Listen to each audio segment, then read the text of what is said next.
Today I'm going to show you my travel folio, which I made based upon the ephemera folio class that we had earlier this month.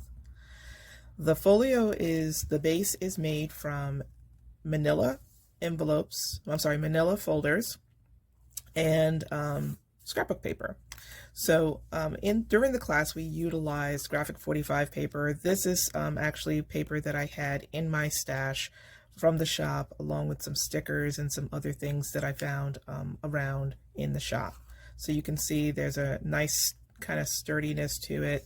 Did some weathering on the spine using distress oxide and distress inks by Tim Holtz, and we used some greens and browns to kind of weather the corners. I'll probably go back and round the corners to give it a little bit less of a sharp edge. I think I'd rather have a little bit more of a jagged edge. Maybe I could get some sandpaper or something and just weather that a little bit, but we added some stickers. For the closure, I just tore a piece of the manila folder and put some paper on it and just wrapped it around, glued it to the back. And then for the closure here, I added some Velcro, the little Velcro dots. You can get these at Joann's.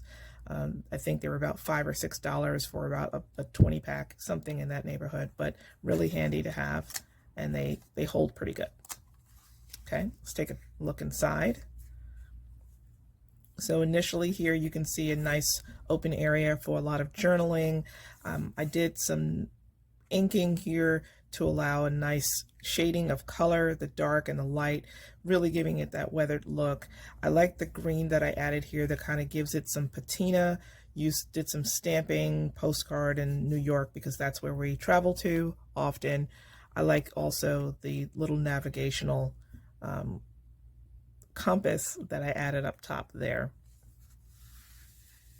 On this side, there's a pocket here. I think I need to go back and add a little bit more inking underneath there. I did some spray ink at some point and forgot to go behind here, so I'm going to go back with an ink sponge and just weather that a little bit more. But I added some additional ephemera here, some notes for our traveling here, and just little bits of stuff there. On the inside of the folio, I added some pockets, and this is a 3-layer pocket,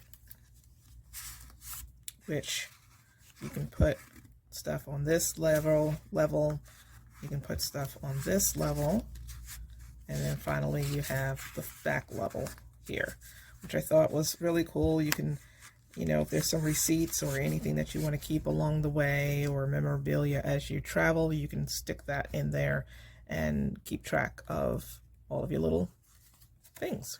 All right.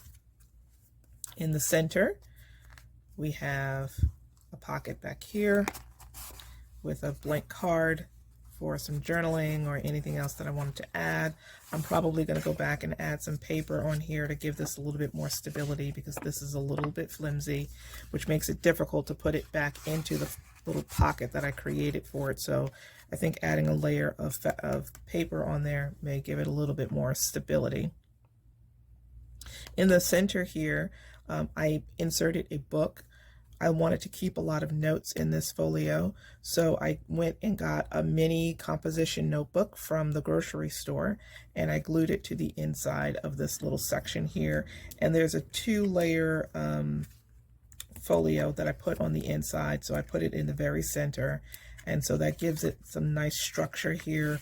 You can put notes for your travels here and on the inside, and then I left the pages kind of blank, for the most part. I'm not going to do a whole lot of doodling in here because the purpose of the notebook is to take notes for our trip, keep track of tolls and things of that nature along the way. You can see here additional notes and tolls and all of that good stuff. So it came together really quickly, as a matter of fact, using the principles that I learned in our class, using the manila folders. Doing the weathering and the aging on the paper was relatively new for me, as I'm using the distress oxide inks and distress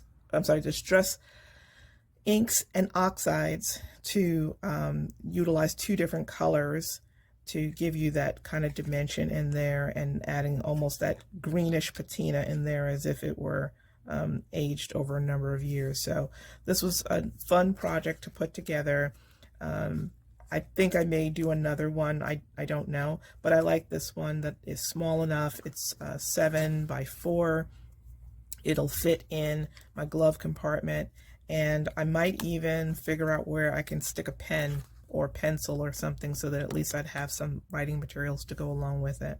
But that's just a quick review, quick walkthrough of my travel folio, and I hope you enjoyed, and hope to see what you create.